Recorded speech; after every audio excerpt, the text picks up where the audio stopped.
Good morning મિત્રો, વાગ્યા છે સવારના 8 અને મિત્રો આજે અમારે આ શરણભાઈ એમની પત્રિકાલમાં આપણે જઈએ રહ્યા છો અમરિકા છેક દૂર સુધી. તો પોતે કે ભરતભાઈ મારે આવશે ને પોતાની લગ્નની પત્રિકા વેચવા પોતે જઈ રહ્યા છે. હું એકલો જ હતો તો પણ કે ના મારે આવવું છે. હવે કોઈ જે લાડો હોય એ પત્રિકા વેચવા જાય ના જાય તો પણ એ અમારે એટલો ખુશ છે, એટલો આમ કે મારે આવવું જ છે ને. તો આપણે જવાનું છે લગભગ ખૂબ ગામ જવાનું છે, ઈશ્વરિયા સુધી કોતરવાડા ઈશ્વરિયા અને ગાનાવાડાની બાજુ જવાનું છે. તો વિડીયોમાં છેલ્લા સુધી બની રહેજો. તો મિત્રો લગભગ વાગ્યા છે 9:30 ને આપણે જે 3-4 ગામ આપવાની હતી પત્રિકા આપીને લગભગ પહોંચી ગયા. ક્યાં ખબર છે? વજાપુર. હવે અહીંયાથી આપણે જવાનું છે ઈશ્વરિયા છે અને હનેહડા. તે શ્રવણ કે જોવે રાશે કે અંદર એક પત્રિકા રહી ગઈ હતી ચમતી ઓલે એમાં જોવે રાશે.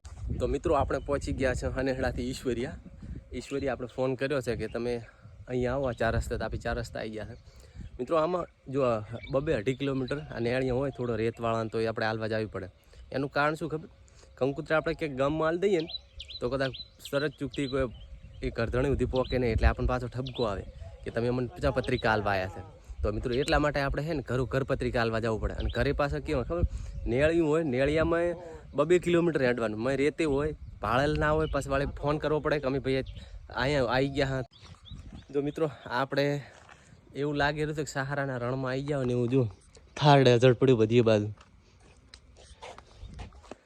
શ્રવણ અમારે માર્ગ ભૂલી જાય. અમને એમ કીધું હતું કે તમે 1/2 કિલોમીટર જો આગળ રસ્તો પાકો રસ્તો આવી જાય છે. અમે 2 કિલોમીટર નેળિયાની અંદર જેવો એટલો રેત હતો ને તેમાંથી મઢ નીકળ્યા બહાર. 1/2 કિલોમીટર કીધું પણ 2 કિલોમીટર બાઇક આજુ પણ હજી ચાય રોડ ન થયો. હનેહડાથી આપણે કાસા નેળિયામાં એન્ટ્રી મારી હતી. લગભગ 4-5 કિલોમીટર આપી છે ને કાસા નેળિયામાં રેતમાં મઢ આવ્યા. પછી એક ઈશ્વરીય કંકુત્રી હાલવાની હતી ત્યાંથી મઢ કોણ 4 કિલોમીટર 1/2 કલાક જેવું બાઇક હાચું તાર નીકળ્યા આપી છે ભળવેલ. બહુ કાસું નેળ્યો ને રેત જુઓ તો મઢ બાઇક હાચું. આ પૈણવાનું કંઈ સરવણી આને ને હેરણ મારે ખાવું પડે આને. તો મિત્રો આપણે હવે ડ્રાઈવર બદલાઈ જાય છે. અમારા ભાઈ આવું પોતે ડ્રાઇવિંગ આવી છે અને અમે વડવાથી આવી ગયા હતા બીઓ પત્રિકા આવી. હવે નેર ગયા તો આપણા આવી જવા માટે જુઓ ક્યાં ના જાય.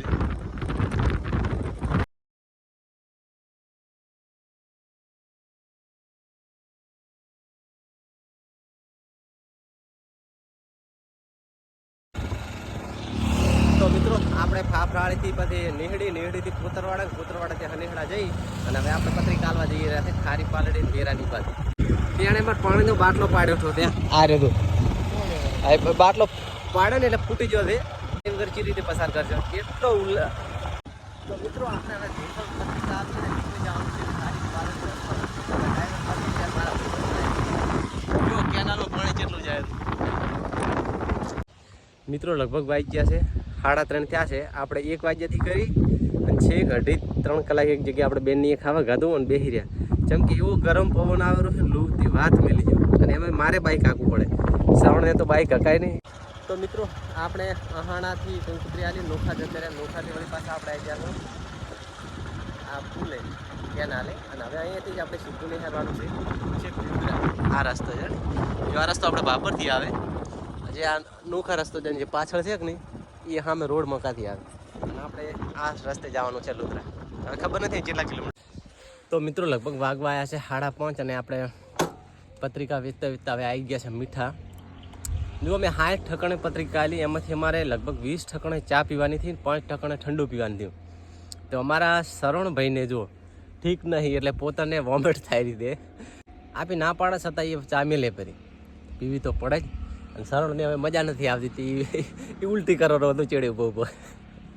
તો મિત્રો આપણે 6:30 વાગ્યા છે ને આવી ગયા છે ઘરે. તો આપણે વિડીયોને અહીંયા પૂરો કરીએ. હા મિત્રો તમને અમારો વિડીયો પસંદ આવે તો ચેનલને વિડીયોને લાઈક કરીને ચેનલને સબસ્ક્રાઈબ કરજો. વળી પાછા મળશે એક નવા વિડીયો સાથે. ત્યાં સુધી આવજો. જય માતાજી.